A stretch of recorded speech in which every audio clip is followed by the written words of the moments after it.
Hello, everybody. Welcome back to Cure for the Common Game. Let's try this again with deck number 411, Circu Dimir Lobotomist. Now, as a 4 mana 2/3 human wizard, none of that really matters for what we're going to do. His 3 lines of text, of course, that last one, whenever you cast a blue spell, you exile the top card of target player's library. And whenever you cast a black spell, exile the top card of target player's library. Now, they wrote that separately and not as a blue or black spell to make you, or to let you double trigger once you cast a blue and a black spell. Now, your opponents can't cast spells with the same name as a card exiled with Circu, which really in our format only matters for 4 cards. You got 2 rats, an advisor, and a cleric. Those are the only ones that have those abilities. So really, we're exiling. That's what we're doing. And in order to maximize his ability here, we are going to play as many blue and black spells as possible. So first, let's get to our mana fixing. Of course, all the Dimir rocks, the Key Rune, Cluestone, Signet, and Locket. And I'm even running the Drake Skull cameo because these are not ramp in this particular deck. These are mana fixing because we have a lot of color or multicolor stuff. As a matter of fact, I've got the Library of Lang in there to help us because there's some card draw engines here. But the Library of Lang is the last card you'll see that's not both colors. Every single card in the deck is blue and black to get the double trigger off of Circu. I run the border post normally in a lot of decks where I have a lot of basic lands, and this is one, so it seemed to fit. Now, Mask of Riddles, of course, is another card drawing card. Now, let's look at the creature suite.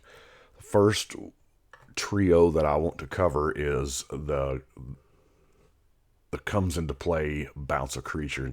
So what this does, Cavern Harpy, by itself, you can spend the 2 mana and pop it down and then pop it back up, returning the blue or black creature being itself and causing those Circu triggers over and over if you've got tons of mana.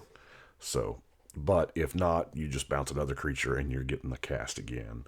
And the same thing is pretty well true for the Doomsday Spectre and, of course, the Marsh Crocodile. Now, the rest of these are whoa, that's really foiled. Tidehollow Strix. A lot of these are, well, we need bodies, obviously, but they are all blue and they are all black, and a lot of them, unblockable. Moroi. Now, the Grave Guild Duo is a absolute perfect card for the deck. It stumbled across it, and I was like, well, this is exactly the deck it needs to be because every single spell you play, it's going to become a 3/2 fear. Now the Death Cult Rogue can't be blocked except by rogues. Mr. Finkel himself. It's got to be good when Johnny Magic's in there, right? As I said, a lot of these creatures are, I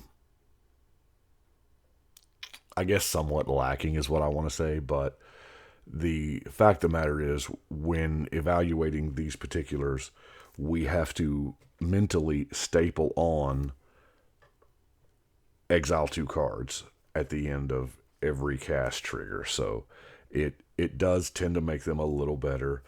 But there are things like the Allegiance gave us the Surveil mechanic. So I'm running all the Surveil mechanics that are both blue and black, of course. To try to make it matter as much as possible. Like I said, we have a bunch of creatures. The deck list I have put up on Archidect. This will be the first time I have listed a deck with Archidect. Trying it out mainly because of foils. Because I was doing it on tapped out, and then I realized that EDH Rec didn't scrape tapped out. And with this many decks, I want this to appear on EDH Rec.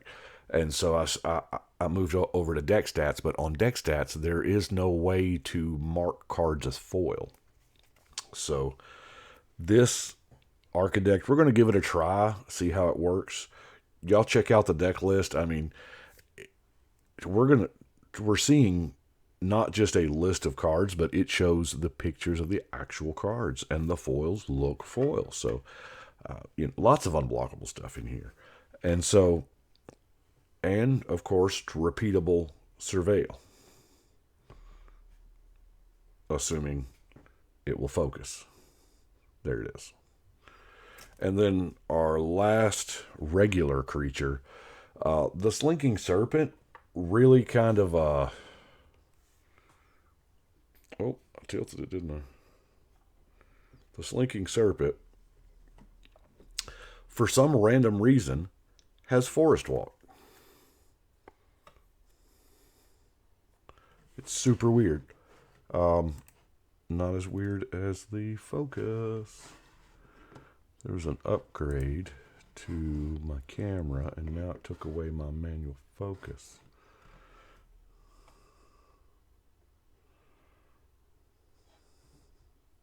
There we go. So the rest of our creatures are legendary, and once you make the move to legendary creatures in Dimir, we're pretty much doing milling things. Now Lazav kind of works well with that, because when they go to the graveyard, there's Lazav. But as far as milling, of course, we have Una. Now, Una's technically not milling. It is exiling. Sizdak is milling. Mirko Vosk is milling. Rexel, since all this milling, we might as well be able to play Instants and Sorceries from their graveyard, right? For free? Along with Swamp Walk and Island Walk? That sounds neat. Then, of course, Etrata is in there for an alternate win condition, and, she's not bad herself for a 3-5. Tweedweden, meh. Also good to bounce her to keep, exiling those cards.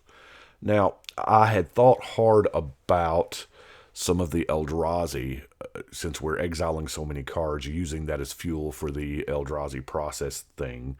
But the problem is the Eldrazi that have those mechanics, they're all devoid, even though there is one that's blue and black, but it's got devoid on it, so it doesn't matter. So I'm running Skeleton Ship. I don't know. It's a blue-black creature, and it's kind of quasi-removal. Let's look at our enchantments, of course. We got Dire Undercurrents, because Dire Undercurrents in this particular deck is a powerhouse. It's going to trigger every single creature, even the ones that Una creates. We've got a Vile Consumption. Now, this reminds me a lot of Pendril Mist or Tabernacle, but instead of mana, it's life. So that's different, and I don't know that I've ever seen anybody run Vile Consumption in Commander. So we're going to give it a try, see how it plays, and it really works. I would imagine it's going to work good against the go wide token strategy, so we'll have to see. Sleeper's Robe, of course, card draw. Now, Helm of the Gas Lord, another Helm of the Gas Lord on any creature we've got maximizes it. +2/+2, and then draw and discard. So, Unfulfilled Desires, I've always thought sounded like a really bad movie name. But, it is a mana, a life, draw, and then discard. But desperate times. And then Flooded Woodlands. The deck seems like it hates on green quite a bit, but way back before original Ravnica, all in the old days, all blue and black really had in common was its hatred for green. They didn't really define the color pairing mechanics until Ravnica would come along, and even then, when we're on worlds that's not Ravnica, it seems that they follow that kind of guideline with that particular piece of the color pie. So, but back then, all they had in common was mutual hate. Now, Diabolic Vision is good. Yes, Limdul's Vault is better, and if I had another copy of that, it'd be in here as well. But Pilfered Plans, A 3 mana to draw two is not bad. Barren Spite. Now, here again, we are faced with the dilemma of we are playing a card that lets our opponent make choices. And they're always going to make the choices that are best for them and worst for us. However, once you accept that that's going to happen, I mean, you're temporarily getting rid of both problems at the time. Yeah, one's going to die and one's going to get bounced. But the fact of the matter is, they're both not going to be there to that combat. So, Mind Grind, of course, one of the ultimate mill cards. You can just dump a ton of mana into it, and it says each opponent. That is disgusting. Notion Rain, Thought Erasure, doing some surveil action, and of course Sealed Fate. I love Sealed Fate. You can.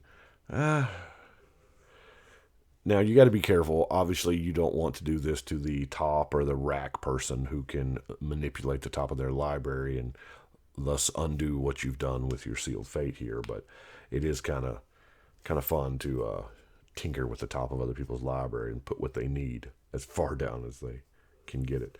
Now, into the instance, the Agony Warp is, of course, removal-ish because one of the deck rule, or the only deck rule I had was that it has to be both colors. It has to be both colors. So that prevented me from running, Murder and Doomblade and all of the others. So I had to try to get some removal that was as close as I could. Running of course, the Dimir Charm. Warp Physique is another one that is, removal-ish. Essence Warden, here again. It sounds good, bury target creature, but keep reading. It's one of those your opponent has to make choices cards, and either way, I mean, you're going to come out on top. But it's paying the creature's toughness, so aim big, shoot for Galta. And then, of course, Soul Manipulation. Now we're going to get to our non-basic lands. Now, I don't have as many as I want. I mean, I am running the Wilds and the Expanse. And, of course, the Promenade, because I found, a whole bunch of Promenades, and it's kind of a good filler. Yeah, you do sacrifice a little speed with those three, but, it fixes if you don't have all of the Dimir duels that exist. I am running the Bojuka Bog. I like to run the Bojuka Bog, especially here, which we have a slight milling theme. But I like to run the Bojuka Bog anywhere I can run the bounce lands to get a double activation out of that Bojuka Bog. And then, of course, I have the 3 common duels. And that is what I have got for Circu. I do apologize about the last time. I've been doing some upgrades here to the studio, and evidently I had to, I don't know, do some stuff and junk to get everything right. So we're going to hope that it took this time. I think it was actually a little faster this time, but y'all let me know what you think. And I think right now it is time to shuffle and cut.